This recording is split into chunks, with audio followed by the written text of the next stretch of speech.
Idol, medyo masilan at nakakadiri po itong topic natin. Tungkol po ito sa McDo ngayon, pinag-uusapan po sa social media. Grabe po ang lumalabas po ngayon dito sa social media. Grabe po ang siraan.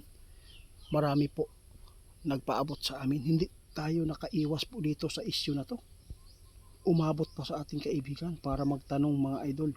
Gusto daw nilang itanong sa ating kaibigan kung totoo ba na ang ginawang palaman, laman ng tao.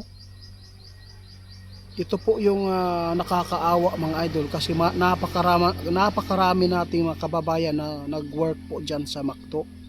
Ngayon si Putin daw, yung Russian president, nagpaabot na nagbawal siya na wag daw kumain ang mga tao sa McDo dahil ang palaman po daw yan, mga laman ng tao o karne ng tao. Kung iisipin po natin mga idol, kung hindi ito AI, kung totoo ito na ipinapaabot, siguro nangyari yan dati. Pero itanong natin sa ating kaibigan kung nangyari ba. Kaibigan, salamat po. May nagpaabot sa ating kaibigan.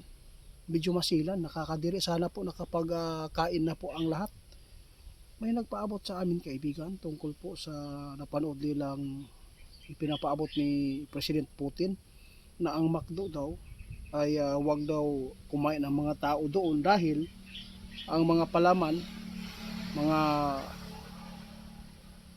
tao daw ang karne na nilagay po doon sa bread. Kaya nais po daw nilang itanong sa inyo kung totoo po ba ito. Nakakain pa naman kami dyan idol. Naku po, kaibigan, ano po ba ang impormasyon na to? Totoo ba? Hindi po ba AI ito? Guys, kung hindi daw AI yan, nangyari po talaga yan. Diyos ko.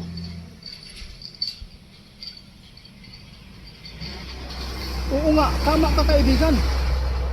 Diyos ko po.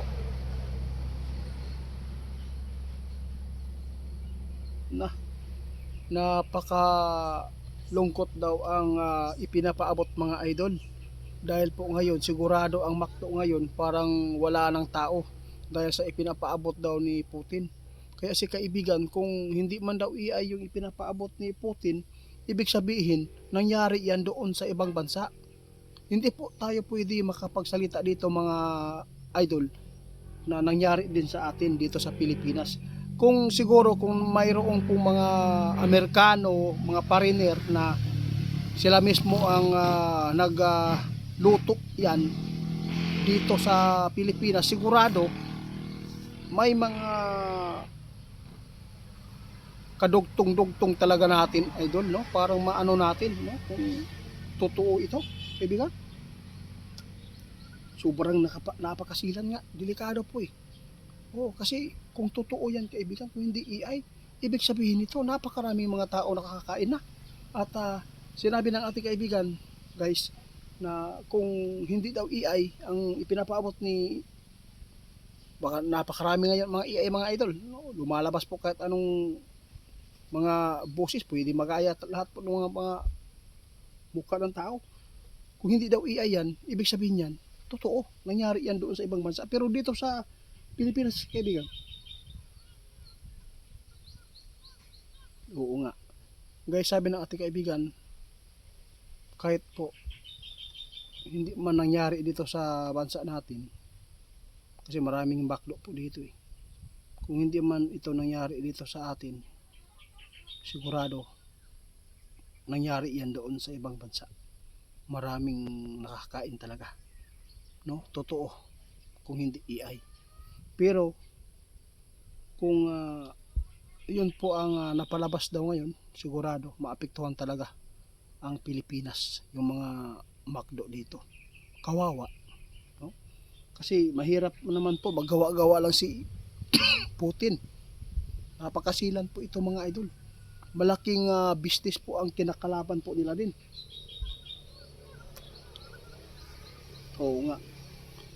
Sa tingin ng ating kaibigan mga idol, dito sa atin, nakita ng ating kaibigan 50%, hindi 100% ha, 50%. kung mayroon daw mga parinil talaga, pariner na ano yan, nag-manage o ano man, siguro totoo yung sinabi ni Putin.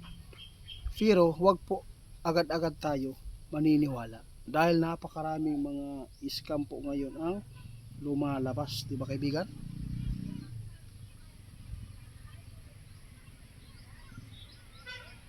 Salamat kaibigan. Guys, si kaibigan ngayon nagpaabot. Titingnan po namin yan iti-ita para malaman natin dahil po wala naman po kaming nakikita dito sa ating bansa na yan po ang pinalaman.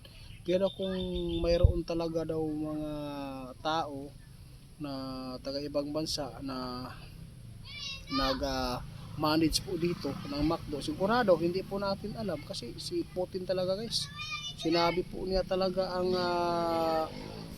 masila na magpapaabot. Kaya nakakaawa po yung mga trabante ngayon, lalo na ang kita ng McDo ngayon parang wala na siguro ba, kunti na lang.